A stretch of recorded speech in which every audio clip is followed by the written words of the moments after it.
Mahanadi serial இன்னைக்கான எபிசோடில் விஜய் வந்து சாரதா வீட்டுக்கு வந்திருப்பாங்க. அவங்க தேம்பி தேம்பி அழுதுட்டு இருப்பாங்க. என் பொண்ணு வந்து என்ன திட்டி விட்டுட்டா மாப்பிள்ள அப்படின்னு சொல்லிட்டு, என்னையும் அப்படி தான் பண்ணா, நீங்கள் எதுக்கும் கவலைப்படாதீங்க அப்படின்னு சொல்லிக்கிட்டு இருப்பாங்க.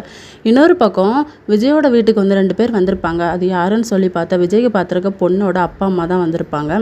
இல்லை, என் பொண்ணு வந்து உங்ககிட்ட பேச சொன்னா அப்படின்னு சொல்லிட்டு, எனக்கு டைம் வேணும்னு கேட்டேன்ல அப்படின்னு சொல்லும்போது, இல்லை உங்களுக்கு வந்து பொண்ணு பார்த்து தந்தில் ஒரு பொண்ணு, அந்த பொண்ணு தான் வீட்டில் வந்து பேச சொல்லிச்சு அப்படின்ட்டு அவங்க டைம் வேணும்னு சொன்னோன்னே அவங்க வந்து கிளம்பிடுவாங்க.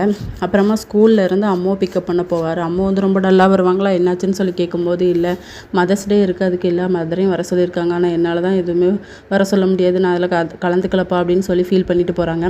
அப்போ காவேரி வந்த உடனே, எனக்கு வந்து இனிமேல் நீங்கள் இந்த அலைன்ஸ் பார்க்க வேலையெல்லாம் வச்சுக்காதீங்க, நானும் உங்கள் விஷயத்தில் தலையிட மாட்டேன் அப்படின்னு சொல்லிட்டு விஜய் போயிடுறாரு. காவேரி வந்து வீட்டுக்கு வராங்க. அப்போ கதவு வந்து லாக்காக இருக்கும். உள்ளே திறந்து வந்து பார்ப்பாங்க, அம்மா ஒரு வேளை கடைக்கு போயிருப்பாங்க அப்படின்னு சொல்லிட்டு டைம் ஆக ஆக பயமாகவே இருக்கும். அதுக்கப்புறம் அவங்க அக்காவுக்கு கால் பண்ணி கேட்பாங்க, நீ தான் அம்மாவை திட்டி விட்டியாமா, அதனால் பக்கத்தில் எங்கேயோ கோயிலுக்கு போயிருப்பாங்க அப்படின்னு சொல்லி சமாதானப்படுத்திட்டு இருக்காங்க. இதோட இன்னைக்கான எபிசோட் முடியுது.